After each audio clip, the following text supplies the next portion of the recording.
Hello po, Water Sign, Cancer, Pisces, and Scorpio. Kumusta po kayong lahat? Okay, so Water Sign, maraming salamat po sa walang sawang pagsubaybay sa ating pong mga reading. And kung ikaw ay bago pa lang sa ating channel, mag-subscribe na po kayo and i-click mo na rin yung ating notification bell para lagi kang updated sa ating mga bagong upload. Okay, so tignan natin guys. Sino ba yung pinakamalakas na energy na masasagap natin ngayon sa mga Water Sign? Cancer, Pisces, Scorpio. Energy po ni Water Sign, Cancer, Pisces, Scorpio. Okay. Four of Pentacles. Pag-iipon, mukhang may nagpa-trigger sa inyo guys para mag-ipon. Okay, so water sign, kung makita mo sobra kang nagsisave ng pera kasi hawak-hawak mo lahat to. So, nasa puno din siya, no? Kung anong tinanim mo, siyang magiging bunga. Nakikita ko rin guys yung grabe yung paninindigan ng mga water sign dito. Sobrang pinahalagahan mo yung mga bagay na kung anong meron ka ngayon, parang hindi mo nahayaan na basta-basta mawala sa inyo. So, water sign, hayan, Four of Pentacles na to. Nandun na kayo sa point na mas importante na sa inyo yung mga bagay na dapat pala noon mo pa ginawa. So, parang feeling mo late na. Parang feeling mo late na para gawin pa to, pero hindi pa yan water sign. Kayang-kaya mo pa yan. Okay? Kayang-kaya mo pa yan, guys. Meron din ako nakita rito, parang may mga water sign na nagtitipid, no? Dahil bang obligasyon? So, kung ano man yung meron ka ngayon water sign, um, gusto mo ng pagkakaisa. Parang ayaw mo ng ikaw lang, yung provide ng provide. Tignan po natin.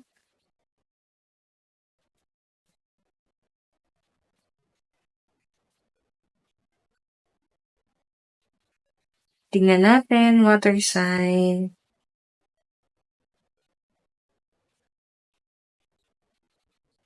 Meron tayong seven of cups. Okay. So guys, itong seven of cups. Ano to? Ba't masyado ka pa rin nakapokus sa problema?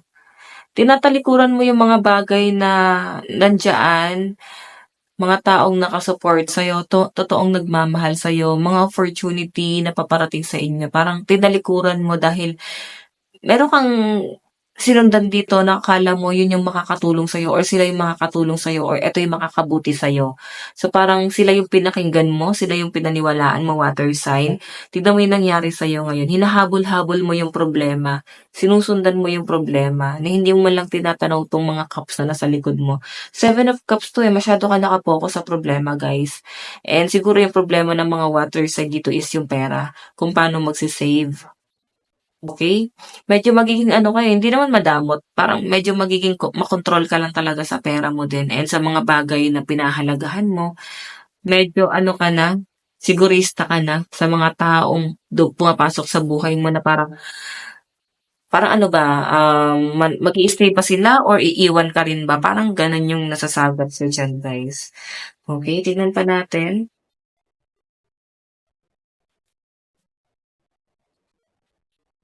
Huwag ka masyadong mag-focus sa problema. Feeling ko hindi makakabuti sa inyo kasi habang nagpo-focus ka dyan, ang daming dumadaan sa buhay mo na opportunity or mga taong totoong nagmamahal sa inyo, hindi nyo guys napapansin.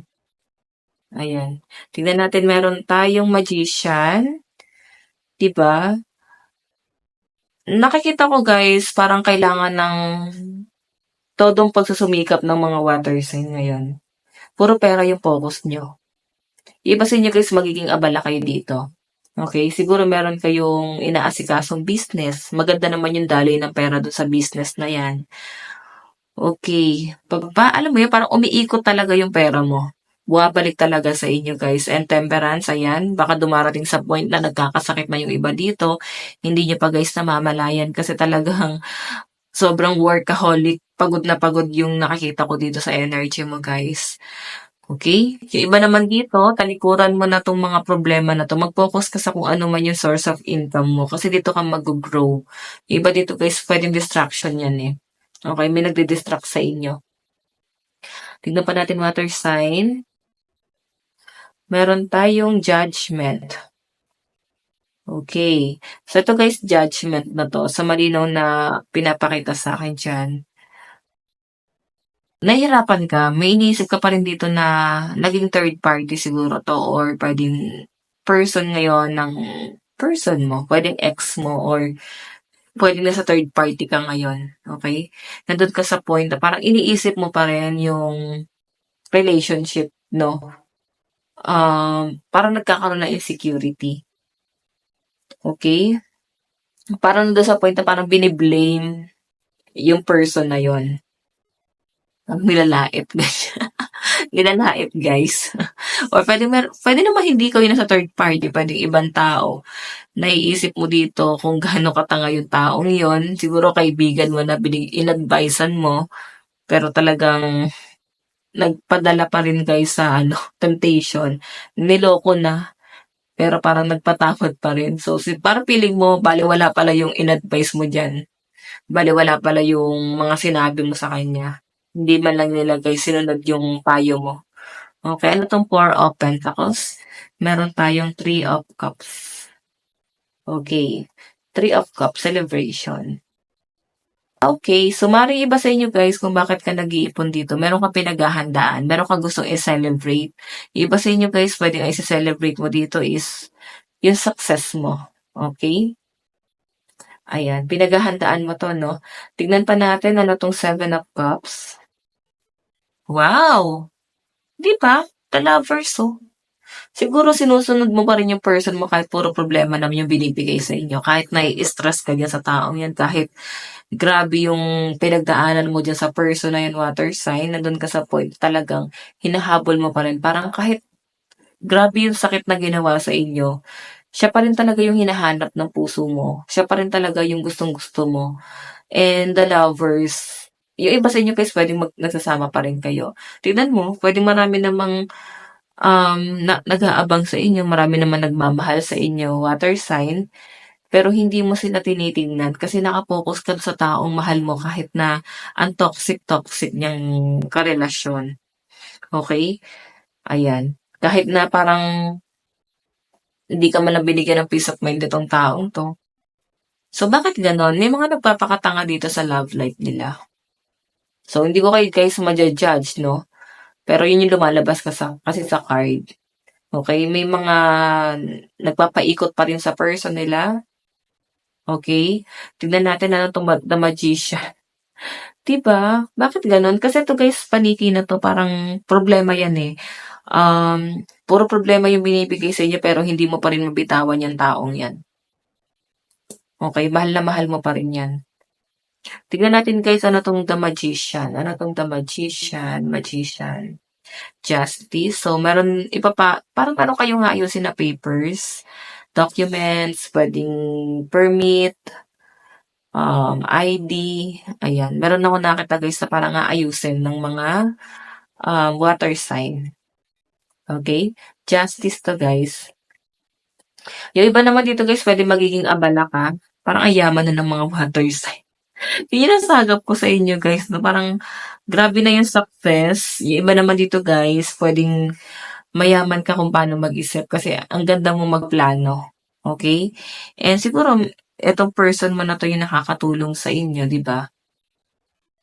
Tignan pa natin. Ano tong judgment? Wow, strength. Judgment. Okay, may mga kinakatakutan yung mga water sign dito. Parang may nagbalikan.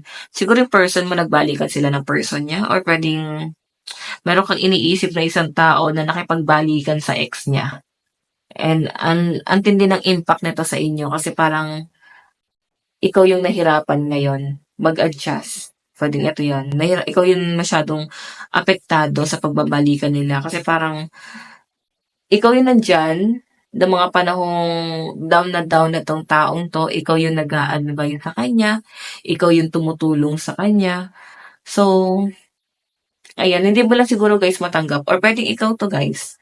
No? Baka ikaw to na nakipagbalikan sa person mo. Okay, tas may mga taong hiningan mo ng advice na ang laki ng disappointment sa inyo. Okay, nandun sa point na iniisip nila bakit nanghingi ka pa ng advice sa kanila, hindi mo naman pala susundin. Ang daming concern sa mga water sign. Or pwede meron dito guys isang tao na gustong bumalik sa inyo. Pwedeng ganyan kasi the strength eh. Okay, gustong bumalik sa inyo. Okay? Gusto niya makipag-reconcile. Pero siguro natatakot tong taong to. Natatakot siya sa baka kung anong mangyari. Mahal ka pa rin itong taong to, water sign. Okay, takot lang siya at nahihiya.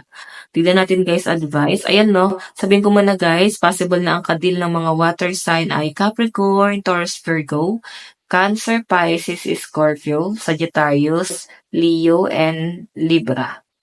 Okay, tignan pa natin. Advice.